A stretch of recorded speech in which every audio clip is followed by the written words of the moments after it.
Welcome to Downshift. My name is Matt. We're here with the new Honda Accord. This is an award-winning, and it has been for decades, vehicle for Honda. But you can kind of see it as kind of a bridge transition generation between internal combustion and fully electric as they head into the future. So is this kind of just a middle ground that kind of got forgotten? Today we're going to find out with the best and the rest, starting with the rest. But before we do, special thanks to our friends at Rust Arrow Honda for letting this video be possible. Number one is you can only get this Accord in one flavor. It comes as front-wheel drive only, and there is no all-wheel drive. Now, this has been a staple of the Accord since kind of the beginning, but rivals like the Camry and others are now offering all-wheel drive, and they're managing to do that without making serious concessions in terms of fuel economy. So in a world where everyone is convinced they need all-wheel drive, at least in Milwaukee near me, should Honda be offering an all-wheel drive Accord? Maybe. And number two is that there's no plug-in hybrid option. And I include this because I did ding the CR-V for this. But when I start to think about it, I don't see a plug-in hybrid version of a Camry. There's definitely not one of a Mazda. There's not one of a Subaru or a Nissan, at least in terms of their mid-size sedans. So it does seem odd to maybe ding it because there's not a lot from the competition, but if I'm gonna ding the CR-V, why would I not ding the Accord for not having a plug-in hybrid? And number three is there's no more 2-liter turbocharged, sporty 4-cylinder version of the Accord. This hybrid is not really a replacement of that. In the past, you've been able to get the properly punchy 2-liter turbocharged 4-cylinder in the sport model of the Accord, which was honest to God quick. It was, I think, actually a variation and a detuning of the 2-liter turbo that you'd find under the hood of the Civic Type R, a car that we just took around track and was phenomenally and fabulously fun. That engine in the previous Accord Sport made 250 horsepower and 275 pound-feet of torque, and now this Accord tops out at 204 horsepower and 247 pound-feet of torque. A little bit less fizz. Next is no panoramic roof. You can't get a pano roof on an Accord no matter how much money you spend, which is interesting because on a Hyundai Sonata you've been able to get a panoramic roof for years. Now, it's not like the cabin is small or cramped by any means, but having a panoramic roof I think would just bring a little bit more light in and make it feel a little bit more expensive and luxurious. And then there's the lack of a 360 camera. Now, this is interesting because we also saw in the CR-V. The Pilot seems to be the only thing in Honda's lineup, at least that I've tested recently, that offers a 360 camera, and it just seems strange for 2023. It seems very much like they're pushing you into getting the TLX or going up to the Acura brand. But I believe you can get 360 cameras on the Hyundais. They don't make you go up to Genesis. So I might like to see a 360 camera, but you do have different views, and of course you can adjust brightness and things like that. And then number six, we talk about the looks itself. I don't categorize it as a bad look. I don't think it's ugly. It's just a little bit boring. You know, it's in this black paint here, which is a pretty subtle spec. You have a small kind of chrome accent here, but your LED running lights are just simple bar design. Of course, it's nice to have full LED headlights. But then you look at the hood, and it's got a little bit of a contour there, but the grille is a pretty plain hexagon shape. The lower valence is, you know, a little bland. It's just kind of vanilla, you know what I mean?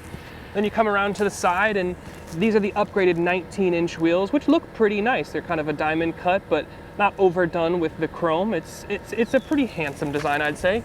But then from the profile, you just have this one kind of body line going across the belt. You have a little flare down at your side skirt, but we'll take a look at the profile itself. I mean, it's a long car, but it's a car. It's got a nice sloped roofline without, you know, really trading off too much headroom. You've got some chrome accenting for your window treatments. And then around the back, well, I'll turn the taillights on. And then around the back, you've got a nice, pretty much full width LED tail bar, but again, it's just kind of simple LED running lights for your tail lights. Of course, your brake lights and your reverse will integrate more of the tail light encapsulation, but it is just kind of plain. And of course, being the hybrid, you don't have, you know, exposed exhaust tips. You've got a small, tasteful Honda badge right there, but again, it's just kind of plain. It looks more like something you'd see out of Grand Theft Auto. But there's a lot of great stuff happening with this Accord, so let's talk about that. Number one is the driving experience. The Accord has been on Car and Driver's top 10 list for ever since I can remember. It's not super aggressive or super sporty. It's not really like a rolling pillow either. It's just nice. it kind of strikes that balance perfectly between sporty enough while still being comfortable. You have enough power from the 2-liter naturally aspirated hybrid system, 204 horsepower, 247 pound-feet, like we said, will get you to 0 to 60 in like a low 7-second range. You've got the eCVT, which kind of simulates gear shifts a little bit to make you feel like you're, kind of on a stepped transmission. And then you've also got the paddles to kind of manage your regen if you want to drive as economically as possible. Your steering is light enough to be comfortable, but direct enough to really be able to point the car into a corner if you want it to. The suspension isn't adaptive, but the damper tuning is nice and subtle. It wafts over larger imperfections, and it is stiff enough to not really feel like you're going to fall over in a corner. And the cabin, it's nice and refined, and you've got a nice degree of quietness. I've got great visibility out the front and the sides and even the rear, so it's just nice and it's easy to live with. It strikes on all points. Nice job. Number 2, we're going to talk efficiency. Now, on your interior, you have this E button, which will make you go into fully electric mode, which we've seen on the Toyotas and Lexuses, and it's a little bit of a gimmick, but if you use it at, stop and go traffic, parking lots, and like lower speeds like that, it does help you save fuel and ride specifically in electric mode. And then on your steering wheel, these will help control how much regen you're going to get from your brakes. So there are things that are intentionally done to maximize your fuel economy. Now, if you go up to the 19-inch wheels that you see here, your fuel economy is going to be about 44 mpg combined. If you go down to the 17-inch smaller wheel, you've got about 48 mpg combined, which is pretty good and pretty efficient from this touring hybrid. Next, I want to talk about interior design and the screens. Now, I think the interior design here is very expensive looking. The way that they do the kind of honeycomb grille all the way across the dash reminds me very much of some Audi RS models like the RS5. And then it's got a very clean and simple design. This is a bit tacked on, but it's a huge 12.3-inch infotainment screen. It's running the latest system, so it's integrated with Google Assistant. You've got wireless CarPlay, Android Auto. You've got your hybrid screen, so you can see where the power is going, if it's flowing back to the battery and recuperating energy, or if you're deploying it out to those front wheels. It's really nice. It's snappy. It's got great graphics. You've got stuff over here so you can adjust and toggle multiple things onto one screen. And then here you've got a 10.2-inch completely digital instrument cluster, which isn't something that you would get on something like a CR-V. So there still are some really nice benefits into getting the Accord. And then you can get a head-up display. Of course, you've got some really nice driver assist suite stuff that you can control here on your steering wheel, and I do like the physical climate controls that you get here, and you can even get a wireless charger depending on what trim that you get. Next thing we'll talk about is luxuries and comforts. The Accord isn't classified as a luxury car, but you get some really nice stuff here. You get a heated steering wheel, you can get heated and cooled seats, 3 levels in the front, and you can get 3-level heated seats in the back here. Again, really impressive. The only thing that I'll ding them on, I guess, again, is just the panoramic roof, but even with that missing, this thing is pretty well equipped and pretty luxurious. And the next thing that I want to talk about is the rear seats themselves. But first, we have to address the fact that this Accord is 2.3 inches longer than it was last year. The wheelbase stays the same, but this is now longer than a Camry or a Sonata. And what it translates to is really spacious rear seats back here.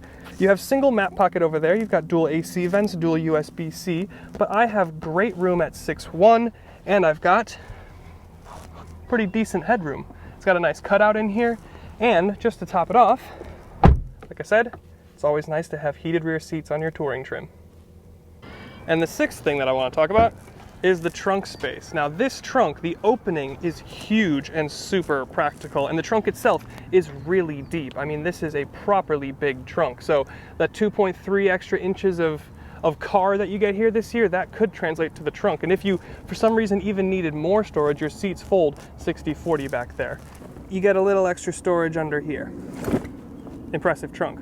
And seventh and finally, I want to talk about the price. Now, the entry level that you can get your Accord in is about $27,300, which is a great entry level price for a really nice chassis, a great ride, and overall a really solid sedan. Now, if you want to go all the way topped up into this touring hybrid version, you're still going to spend under $40K. It's around $38,000, which you are getting a lot of car, a lot of great new tech features, screens, luxuries and comforts, and a really efficient drivetrain with a nice and comfortable ride. So Honda themselves are targeting about 50% hybrid take rate for this new Accord, and I could definitely see that being a possibility with how well they've spec'd out and equipped this car. With that, I think it's time to get into the final thoughts. So that's the best and the rest with the new Honda Accord. At the beginning of the video, I posed the question, is this kind of just Honda biding its time? Is this kind of just a meh generation to get us from internal combustion to EV? And the answer, as we've seen, is no. This is still an unshakably solid mid-size sedan. The new tech is great, the hybrid system is smooth, and it's the right price. The only thing I wish is maybe that the exterior was a little bit more exciting, but that could be just personal preference. So thanks again to our friends at Russ Darrow Honda for making this video possible, and we'll see you in the next one.